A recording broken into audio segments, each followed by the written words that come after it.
자, 여러분 안녕하십니까? 여러분과 함께 이번 학기 동안 투자론이라는 과목을 함께 공부하게 된 저는 한국외국어대학교 경영학과의 이창준 교수입니다. 제가 2012년부터 이제 한국외대에서 강의를 하고 있고요. 저희 이 석사 과정에서도 제가 2013년부터 이 투자론이라는 과목으로 여러분들을 대상으로 강의를 하고 있습니다. 그동안에 이제 몇 번의 리뉴얼을 거쳤고요. 이제 새로운 또 버전으로 여러분들을 만나 뵙게 되어서 반갑습니다.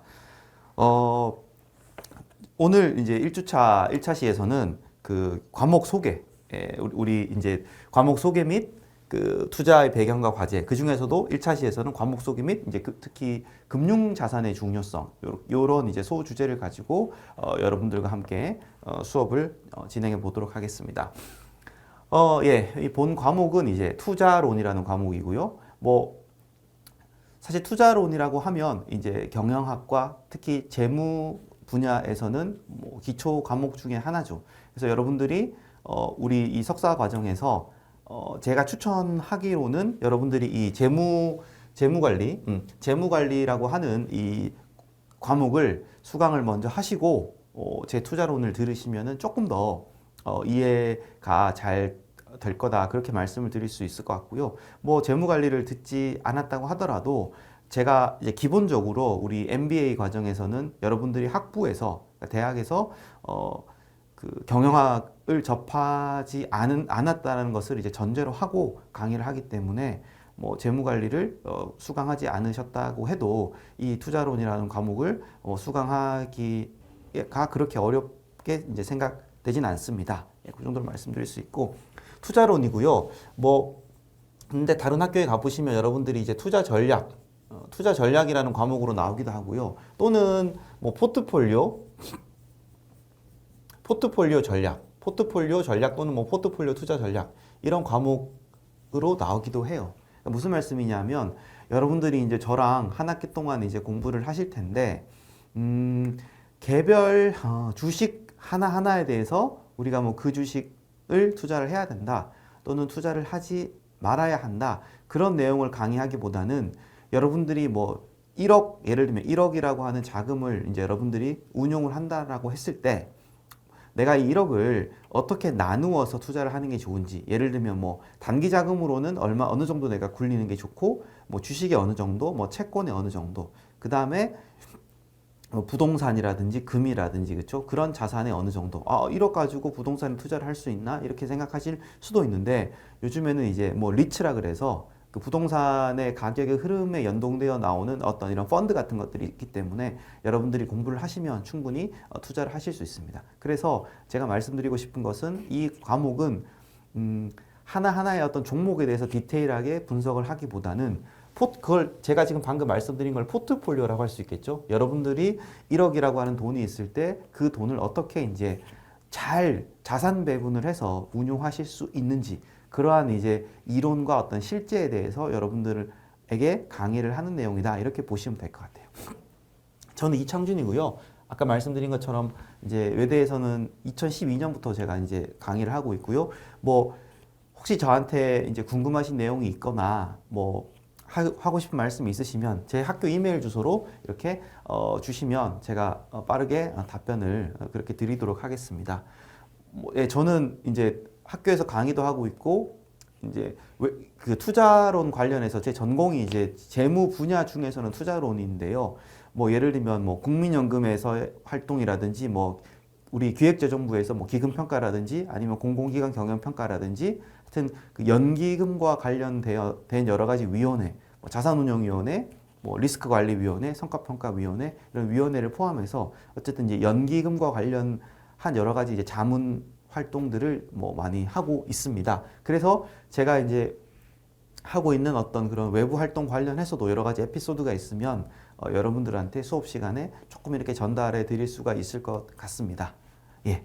그 다음에 이제 우리 교재는 이제 기본 투자론이라고 하는 이제 책인데요. 사실 여러분들이 아마 고등학교 때 뭐 수학을 공부하시면 수학의 정석이라는 책을 굉장히 많이 보셨을 텐데요. 우리 투자론에서 굉장히 이제 유명한 일종의 뭐 바이블이라고 과정에서 말씀드릴 수도 있을 것 같은데 굉장히 유명한 책이 이제 이 바디 케인 마커스라고 하는 세 사람이 쓴 뭐 인베스트먼트라고 하는 책이 있어요. 영어 책입니다.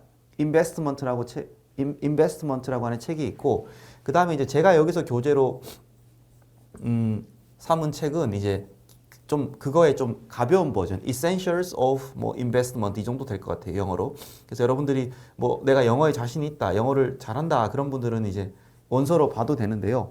저는 뭐 굳이 원서로 여러분들이 공부할 필요는 없고, 그러니까 이 Essentials of Investment라고 하는 책을 바디 케인 마커스라고 하는 세 사람이 썼고요. 이 책을 우리나라 버전으로 번역한 책이 이제 기본 투자론이라고 하는 책이고. 이 책을 이제 남상구, 최승두 이 두 분이 이제 번역을 해서 있으니까 이 출판사는 이제 매크로웰 코리아로 제가 알고 있고 있으니까 뭐 내가 뭐 교재를 사서 나는 좀 투자론을 잘 공부해보고 싶다 그런 분들은 교재를 하나 구입해서 보시는 것도 좋을 것 같고요. 뭐 제가 이제 수업 시간에 여러분들한테 우리 뭐 교재 뭐 몇 페이지를 봅시다. 그런 이야기는 잘 하지 않기 때문에 굳이 교재가 없으셔도 이 강의를 따라가는데 큰 이제 애로사항은 없습니다. 그리고 제가 일부러 뭐 이 책을 몇 판, 버전을 쓰지 않았는데요. 그 이유는 사실 뭐 최신판을 보면 제일 좋겠지만 뭐 여러분들이 옛날 상대적으로 예전판을 본다고 하더라도 이 강의의 그 내용, 엑기스 핵심적인 내용들은 동일하기 때문에 그렇게 크게 신경을 쓰지 않으셔도 될 것 같습니다. 그래서 뭐 교재는 반드시 사야 되는 건 아닌데 있으면 좋다 이렇게 말씀드릴 수 있을 것 같고요. 선수 과목은 아까 말씀드린 것처럼 우리 MBA 과정에서는 재무관리라는 과목을 듣고 제 과목을 수강하면 조금 더 좋겠다 그렇게 말씀드릴 수 있을 것 같고 평가는 이제 제가 주로는 기말고사를 봅니다. 기말고사를 보고 그 이제 이 코로나 그 시국이 되면서 이제 중간고사는 이제 보통 보지 않고 기말고사를 많이 봤고요. 중간고사를 보지 않는 대신에 이제 제가 중간고사 대체 과제를 이제 내어드리는 편이에요. 그래서 이 그 평가는 학기마다 조금씩 다를 수 있는데요. 확실하게 말씀드릴 수 있는 거는 이제 기말고사는 보고 기말고사의 비중이 굉장히 크다는 말씀이고 중간고사는 볼 수도 있고 안 볼 수도 있는데 중간고사를 보지 않는다면 중간고사를 대체할 수 있는 과제를 여러분들한테 내어드릴 테니까 참고해서 학기를 잘 이렇게 이끌어 가시면 될 것 같습니다. 본 과목을 이제 본격적으로 설명하기 이전에 여러분들한테 재무관리, 그러니까 우리가 여러분들이 이제 이 MBA 과정에 계시면 경영학의 여러 이제 주제들에 대해서 공부를 하시는 거예요, 그렇죠? 예를 들면 제가 공부하고 있는 재무 분야도 있고요, 재무관리 분야도 있고요, 회계 분야도 있고요, 뭐 마케팅 분야도 있고, 그다음에 뭐 인사조직 전략 부분도 있고, 그다음에 국제 경영, 뭐 MIS, OM 생산관리 분야도 있을 거예요, 그죠? 그래서 이제 경영학을 공부하지 않는 사람들이 저한테 전공이 뭐냐 그러면 제 전공은 재무관리가 되겠죠, 그렇죠? 그렇게 될 텐데, 근데 우리가 이제 재무관리라고 하는 분야 내에서 재무관리라고 하는 이 분야에 내에서 또 세부 전공을 나눌 수 있어요. 그래서 그 부분을 제가 조금 설명을 드리려고 합니다. 그래서 우리가 이제 크게 경제 그 활동을 하는 주체가 기업이 있고 그 다음에 이제 투자자가 있겠죠. 그렇죠? 물론 이제 우리가 뭐 기업, 그 다음 가계, 국가 이렇게 나눌 수도 있는데 이번에는 이제 기업하고 투자자로 제가 한번 나눠봤습니다. 그래서 기본적으로 경영학이라고 하는 분야는 기업의 입장에서 우리가 공부를 하기 때문에 재무 분야를 공부하더라도 일단은 기업의 입장에서 여러분들이 공부를 하는 게 아주 기초 과목이 되겠어요. 그렇죠? 그래서 이 기업의 입장에서 공부하는 과목을 우리가 재무관리, 현재 우리 학교에 개설되어 있는 재무관리라고 볼 수 있겠어요. 그렇죠? 네, 그래서 재무관리라고 하는 과목을 들으면 여러분들이 이제 크게 이제 봐서는 기업의 입장에서 공부를 한다. 이렇게 이제 보시면 돼요. 그러면 기업의 입장에서 재무관리를 공부했을 때 크게 어떤 걸 공부할 수 있느냐? 뭐 한 두 가지가 있을 거예요. 하나는 이제 투자 결정, 하나는 이제 자본 조달 결정. 아마 재무관리를 들으신 분들은 익숙하실 텐데 투자 결정하고 자본 조달 결정을 여러분들이 이제 공부를 하실 거예요. 제가 또 오랜만에 와서 촬영을 하다 보니 글씨를 잘 못 쓰고 있는데요. 자본 조달 결정입니다. 그래서 기본적으로 투자 결정이라고 하는 거는 내가 뭐라 그래야 되나? 기업 입장에서 투자를 한다 그러면 내가 이제 미국에 어떤 반도체 공장을 지으려고 하는 대기업이다. 그러면 그 반도체 공장을 지어야 할까, 짓지 말아야 할까, 투자를 할까 말까 하는 게 투자 결정이고요. 그 다음에 이제 자본 조달 결정은 뭐냐면 이런 거죠. 그 돈을 내가 그 미국에 반도체 공장을 짓는다고 하면 그 돈을 내가 어디서 끌어올까? 내 주머니에 있는 돈이 있을 거고요. 그 다음에 주식을 발행해서 조달할 수도 있을 거고요. 채권을 발행해서 조달할 수도 있을 거고요. 은행으로부터 대출을 받을 수도 있다. 아주 이제 우량한 기업이라고 하면 그러한 결정을 하는 걸 우리가 자본 조달 결정이라고 합니다. 그래서 기업의 입장에서는 이제 그렇게 공부를 한다라고 보시면 됩니다. 그 다음에 이제 우리 투자론이라는 과목은 기본적으로 이제 투자자 입장에서 공부한다고 보시면 돼요. 그러니까 투자자 입장에서는 우리가 어떤 공부를 하냐. 결국은 이제 위험, 그렇죠. 위험과 어떤 수익. 우리가 이번 학기 동안 이제 공부를 하면 우리는 그 투자론이라고 하는 과목에서는 어떤 주식이라고 하면 이 주식에 이 정도의 위험이 있다. 이 주식 이 정도의 기대 수익이 있다. 그래서 어떤 주식의 위험과 기대 수익을 우선 본 다음에, 그죠? 내가 이 주식에 투자하는 것이 좋은지, 내 포트폴리오 전체에 이 주식이 도움이 되는지 이런 걸 공부하는 거죠, 그렇죠? 그래서 제가 투자론이라고 하는 과목은 기본적으로는 투자자 입장에서 위험과 어떤 자산의 위험과 수익을 파악하고 내가 이 자산에 투자를 하는 게 좋은지 안 좋은지에 대한 공부를 한다 이렇게 보시면 될 것 같아요. 그 다음에 이제 마지막으로 이 기업과 이 투자자 사이에 기업은 기본적으로는 자금을 조달해야 되니까 증권, 주식이나 채권을 발행을 해서 투자자에게 팔고, 그렇죠? 투자자는 그 자금을 기업에게 빌려주죠. 주식을 삼으로써 빌려주고 채권을 삼으로써 빌려주잖아요. 그죠? 그렇게 보시면 돼요. 그런데 이 기업하고 투자자 사이에는 약간 정보의 불균형이 있어요. 그렇죠? 투자자는 어떤 기업이 잘 될지 모르고 그 다음에 기업은 어떤 투자자가 나에게 돈을 빌려주려고 할지 모르죠. 그렇죠? 소위 정보의 비대칭성이 존재합니다. 그래서 그걸 이어주는 기관이 이제 금융기관이라고 여러분들이 보시면 돼요. 은행이라든지, 그렇죠? 여러분들이 펀드에 투자하는 것도 이제 일종의 여러분들이 펀드에 투자하면 그 돈이 기업으로 가니까 주식을 사면, 그렇죠? 그래서 이런 금융 중개 기관들이 있다 이렇게 보시면 돼요. 예. 그래서 크게 이제 우리 재무관리 분야가 기업 재무, 기업 입장에서 공부하는 기업 재무, 그 다음에 투자론, 그 다음에 요걸 이어주는 금융기관론 있고, 우리 학교에서는 이제 뭐 보험 쪽 또 이제 과목들도 조금 하시는 분들이 있으니까 여러분들이 참고를 하시면은 좋을 것 같습니다.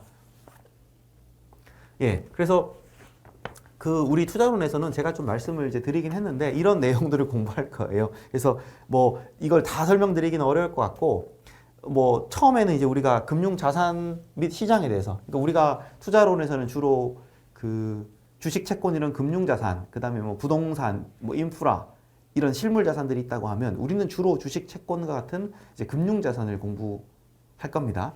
그 다음에 제일 중요한 것 중에 하나인 위험과 수익의 원리, 그렇죠? 그 다음에 이를 이용한 분산 투자의 이론 및 실제 분산 투자 전략 이런 걸 공부를 할 수 있고요. 그 다음에는 이제 그렇다라고 했을 때 실제로 시장에서 뭐 어떤 주식, 삼성전자라고 하면 삼성전자의 이론적인 가격, 삼성전자의 어떤 균형적인 가격, 균형적인 기대 수익률은 어떻게 결정되는 게 맞는지, 이런 주식의 가격 결정 모형에 대해서 우리가 조금 이제 이론적인 내용을 살펴볼 거고요. 그 다음에 여러분들이 이제 투자를 한다라고 생각할 때 여러분들의 투자 포트폴리오를 어떻게 성과평가하는지. 그러니까 우리가 내가 뭐 당연히 플러스 수익률이 나면 좋은 거고 마이너스 수익률이 나면 안 좋은 거고 그건 알겠는데, 좀 더 세밀하게 이 현업에서는 어떻게 이제 성과평가를 하고 있는지. 그러니까 여러분들이 뭐 어떤 펀드에 가입했다고 하면 여러분들이 아마 분기별로 그 어떻게 펀드가 운용이 되고 있고 성과가 어떤지에 대한 아마 피드백을 우편으로 또는 메일로 받으실 거예요. 거기에 보면 성과평가를 어떤 방식으로 하고 있는지 그런 내용들이 있으니까 이제 그런 내용들에 대해서 제가 좀 설명드리려고 하고요. 그 다음에 이제 기관 및 개인 투자자의 어떤 실제 투자 과정에 대해서 조금 이제 살펴보려고 하고요. 마지막으로는 이제 주식만 가지고 우리가 이번 학기를 할 건 아니고 제가 채권에 대해서도, 채권도 사실 굉장히 중요한 자산이기 때문에 채권에 대해서도 제가 좀 언급을 하려고 합니다. 이렇게 이해를 하시면 될 것 같습니다. 예, 우선 제일 이제 기초적인 내용으로서 우리가 이제 자산을 나눌 때 실물 자산, 있고요. 그 다음에 금융자산이 있습니다. 뭐 기초적인 내용이지만 반드시 알고 지나가야 하는 내용입니다. 그래서 보시면 실물자산은 이제 상품 및 서비스를 생산하는데 사용되는 자산이에요. 그러니까 우리가 옛날에 아마 배웠을 거예요. 토지, 건물, 기계 이런 것들은 이제 형태를 가지고 있으니까 실물자산 중에서 유형자산이라고 하고요. 그 다음에 이제 뭐 특허라든지 지적재산권 이런 것들이 있죠. 이런 것도 실물자산이에요. 실물자산인데 그 중에서 얘는 형태가 없잖아요. 그죠? 그래서 얘는 무형자산이라고 합니다. 그렇죠? 그러니까 어쨌든 기업이 그 생산 활동을 하기 위해서는 이런 실물 자산들이 필요하죠. 그렇죠? 토지도 있어야 되고 공장도 있어야 되고 뭐 설비도 있어야 되고. 그죠? 그다음에 이제 뭐 당연히 브레인도 필요하겠죠. 특허라든지 지적 재산권 이런 것도 필요하겠죠. 그렇죠? 그래서 이런 실물 자산이 있어야 되겠죠. 그렇죠? 그러니까 우리가 이제 금융에서는 사실은 이런 경제학, 여러분들 경제학과에서 수업을 들으면 이런 실물 자산에 대해서도 많이 접하시는데 이제 금융에서 수업을 여러분들이 금융 관련된 수업을 들으면 실물 자산보다는 사실 금융 자산을 많이 보죠. 그럼 금융 자산은 뭐냐? 여러분들이 알고 계신 대표적인 금융 자산은 주식하고 채권 이런 겁니다. 그래서 실물 자산 또는 실물 자산에 의해 발생된 소득에 대한 청구권이다. 어렵게 말을 썼는데 쉽게 말하면 여러분들 제가 주식 가지고 설명하면 어떤 거예요? 여러분들이 삼성전자 주식을 사면 삼성전자가 뭐 반도체라든지 아니면 뭐 스마트폰 사업 이런 게 잘 되잖아요. 그렇죠? 반도체라든지 스마트폰 이런 것도 실물 자산이죠. 그러면 삼성전자가 실물 자산을 되게 많이 이제 그 팔아 가지고 그렇죠? 상품이죠. 그러니까 실물 자산 이런 실물 자산들을 투자를 해서 그렇죠? 투자를 해서 뭔가 상품을 만들었어요. 그죠? 그 만든 상품을 팔아서 삼성전자의 매출, 순이익 이런 것들이 좋아지면 삼성전자의 주가는 올라갈 거고, 그럼 내가 삼성전자 주식을 가지고 있다는 것은 삼성전자의 실물 자산이 투자되어서 판 상품에 따른 일정 금액이 올라간 부분에 대해서 내가 이만큼 내 부분이다. 내가 지분을 만약에 0.01% 가지고 있다. 만분의 1. 그것도 굉장히 큰 지분인데 내가 가지고 있다 그러면 그렇게 해서 생산된 순이익의 만분의 1은 나의 것이다 라고 내가 청구를 할 수 있죠. 그래서 청구권이라는 말을 쓴 겁니다. 이해되시죠? 그렇죠? 그러니까 실물자산, 투자된 실물자산에 의해서 생겨난 몫을 우리가 이제 배분하기 위해서 여러 주식을 이렇게 발행을 해서 이 지분대로 가지고 오는 거죠. 그렇죠? 그게 주식인 거고, 채권은 뭐예요? 채권은 이제 회사가 잘 되든 잘 되지 않든 내가 빌려준 몫만 내가 삼성전자의 채권을 샀다. 삼성전자의 채권을 샀다는 거는 삼성전자 채권을 사서 내가 뭐 만기가 3년인데 3년 뒤에 내가 1억을 받기로 했다. 그러면 나는 삼성전자가 망하지만 않기를 바라는 거죠. 왜? 삼성전자가 아무리 성공해도 내가 받을 수 있는 돈은 1억이니까. 어쨌든 내가 1억을 3년 뒤에 청구할 수 있는 권한이 있죠. 왜? 이런 채권을 가짐으로써. 그래서 채권도 청구권이고 파생상품은 나중에 제가 기회가 되면 설명을 할게요. 그래서 우리가 투자론에서의 실물자산과 금융자산이라고 제가 썼는데요. 보시면 투자론에서는 거의 대부분 우리가 금융자산만을 다룬다. 제가 말씀드렸죠. 근데 금융자산의 성공과 실패는 궁극적으로는 그 금융자산의 기초가 되는 실물자산의 성과에 따라 달려있다. 아까 말한 것처럼 삼성전자의 성공과 실패는 뭐 반도체 사업이라든지 아니면 뭐 그렇죠. 그 스마트폰이라든지 가전이라든지 이런 거에 달려 있잖아요. 그렇죠? 그래서 우리가 투자론 시간에 금융시장을 우리가 이제 분석 좀 할 텐데요. 근데 금융시장을 분석할 때 우리가 항상 선행돼야 하는 게 뭐예요? 실물시장도 함께 고려해야 되는 거죠. 그러니까 우리가 그래서 여러분들이 금융 공부를 하시면 뭘 합니까? 뭐 미국 금리가 어떻다, 유럽 금리가 어떻다, 그 다음에 뭐 미국의 인플레이션이 어떻다, 실업률이 어떻다 그런 걸 보는 거죠. 그게 여기에 있다. 그러니까 여러분들이 금융을 공부를 만약에 좀 본격적으로 하시려고 하면 반드시 실물시장의 공부가 선행이 되어야 한다. 그렇게 말씀드릴 수가 있겠습니다. 예. 그렇게 보시면 되고요. 그 다음에 이제 남아있는 부분은 뭐 비교적 간단한 부분들이 몇 페이지가 남아있는데요. 제가 이제 1차시 마지막에서는 금융자산이 왜 중요한지, 즉, 금융자산의 어떤 그 역할에 대해서 여러분들한테 좀 말씀을 드리려고 합니다. 우리 교재에도 잘 나와 있고요. 그래서 이제 첫 번째는 금융시장이 우리에게 주는 가장 중요한 역할 중에 하나는 이 정보적인 역할을 한다는 거예요. 자, 읽어볼게요. 자, 여기 이제 비교적 제가 상세하게 썼으니까. 자본주의 체제에서 금융시장은 자본의 배분의 중심적인 역할을 한다. 그렇죠. 우리가 이제 뭐 사실 그 대한민국에서는 사실 뭐 60% 70% 정도 자기 전체 부의 평균을 내면 한 60, 70%가 부동산에 들어가 있다고 해요. 하고 이제 미국이나 유럽은 조금 다른 개념이고요. 반대로 금융자산에 그 국가들에서는 금융자산에 이제 투자된 돈이 훨씬 더 많은데 어쨌든 우리 이제 점점점 대한민국에서도 전체 자기의 부 중에서 금융자산에 투자하고 있는 부가 증가하는 건 사실이에요. 그럼 내가 돈이 있다고 할 때, 내가 1억의 여유자금이 있다고 할 때 내가 이 돈을 주식에 채권에 몇 %씩 투자하는 게 좋은지, 몇 % 내가 투자를 하고 있는지, 그게 좋다라는 걸 판단해서, 그 다음 주식이라고 하면 내가 구체적으로 어떤 회사의 주식을 내가 사고 있는지 나름대로 내가 고민을 해서 결정을 한 거잖아요. 그죠? 그러면 여기서 말하는 거는 개인들이 그런 결정을 해서 전체적으로 어떤 회사에 대한 주식의 수요랑 공급이 이루어지고 그 주식의 가격이 결정될 거잖아요. 그죠? 그럼 그 주식의 현재 가격 자체가 우리에게 상당한 정보를 준다라는 그런 이야기예요. 그죠? 주식 시장의 투자자들이 궁극적으로 어느 회사가 살아남고 어느 회사가 망할지를 결정한다. 그렇죠? 그래서 어느 사업이 성공하고 또 어느 사업이 망할 것인지를 정확하게 예측하는 것은 사실 거의 불가능하다. 하지만 주식시장은 어떻다?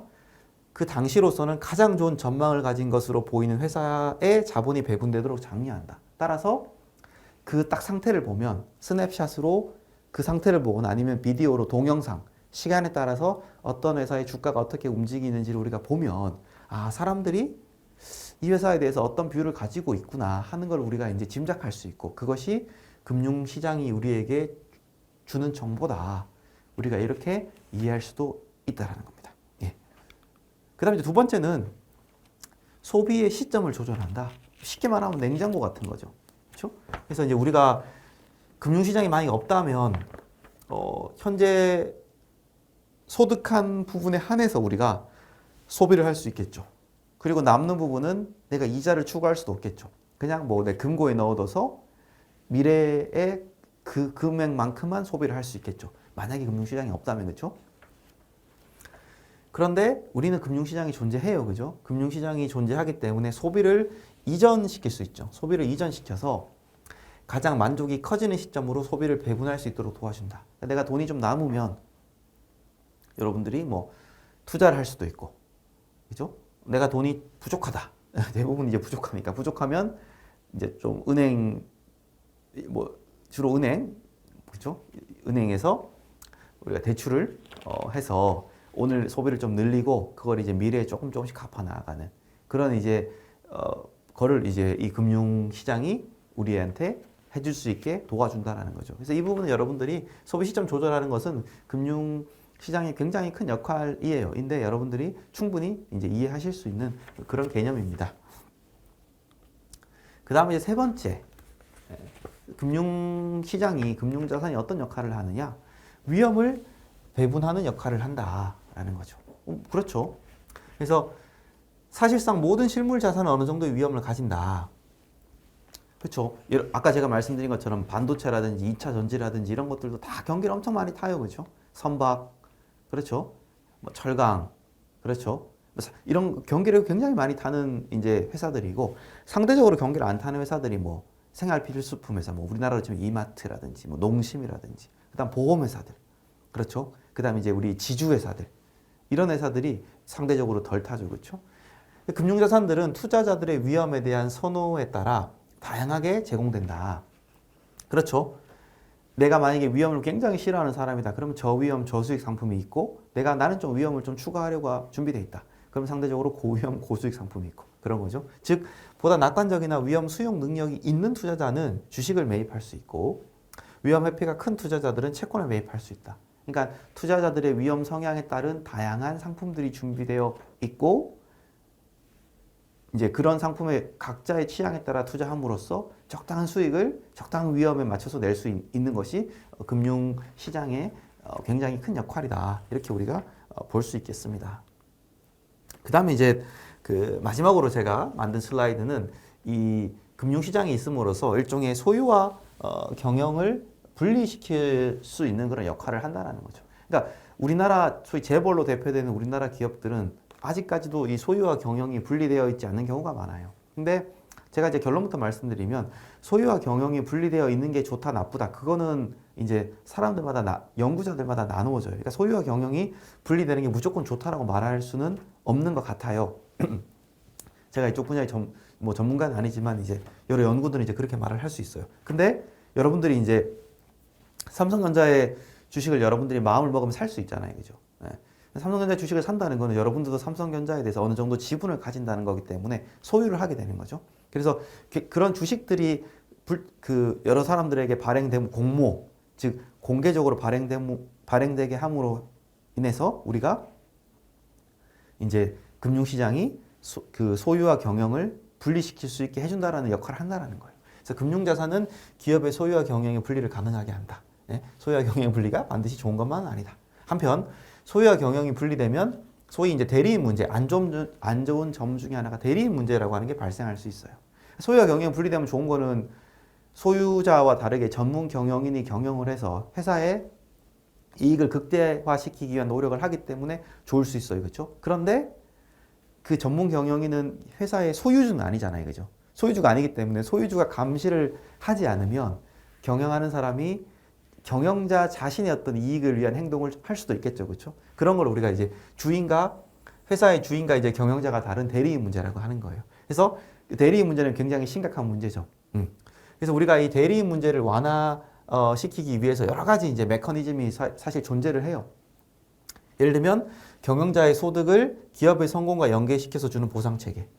뭐 거창하게 말할 필요도 없이 여러분들이 뭐 예를 들면 뭐 식당에서 일을 하는 종업원이 있다. 그러면 매출이 많으면 사장님이 조금 더 이렇게 성과급을 주잖아요. 그죠? 그냥 그런 걸 여러분들이 생각하시면 돼요. 그러면 그 종업원은 그 전체 가게의 이익이 커지는 방향으로 행동하겠죠. 그렇죠? 그 다음에 뭐 사회이사의 선임. 이사회라고 하는 것이 그 기업에서 가장 큰 의사결정을 내린다라고 했을 때 이제 사내이사, 안에 있는 이사들 말고 바깥에 있는 이사들을 선임을 해서 조금 더 이제 중립적인 의사결정을 할 수 있게 한다라는 거고, 그 다음에 이제 기업 인수. 이건 뭐냐면 모든 회사는 소위 인수합병에 노출되어 있어요. 그렇죠? 그래서 항상 우리 회사 그 경영자 입장에서 내가 회사의 운영을 잘해야 바깥에서 우리 회사를 이렇게 먹으려고 하는 세력으로부터 좀 안전할 수 있다. 그런 이제 생각을 항상 하고 있다라는 거죠. 그 다음 마지막으로는 전문가의 감시. 이건 뭐냐면 증권사의 애널리스트라든지 그다음에 은행이라든지 이런 데서 항상 회사의 어떤 매출이라든지 사업 구조라든지 순이익들을 보고 있어요. 그래서 신용등급이라고 하는 걸 내잖아요. 그죠? 그렇기 때문에 항상 경영자 입장에서는 우리가 감시를 당하고 있다라고 하는 걸 인지하고, 따라서 회사의 어떤 전체 순이익이라든지 회사의 어떤 이익을, 그렇죠, 회사가 좋은 방향으로 운영을 하기 위해서 노력하겠죠. 그래서 1차 시에서는 과목 소개하고 금융자산의 중요성에 대해서 이제 살펴봤습니다. 1차 시는 여기까지 하고요. 이제 2차 시부터 본격적으로 투자론에 대해서 공부를 하도록 하겠습니다. 고생 많이 하셨습니다.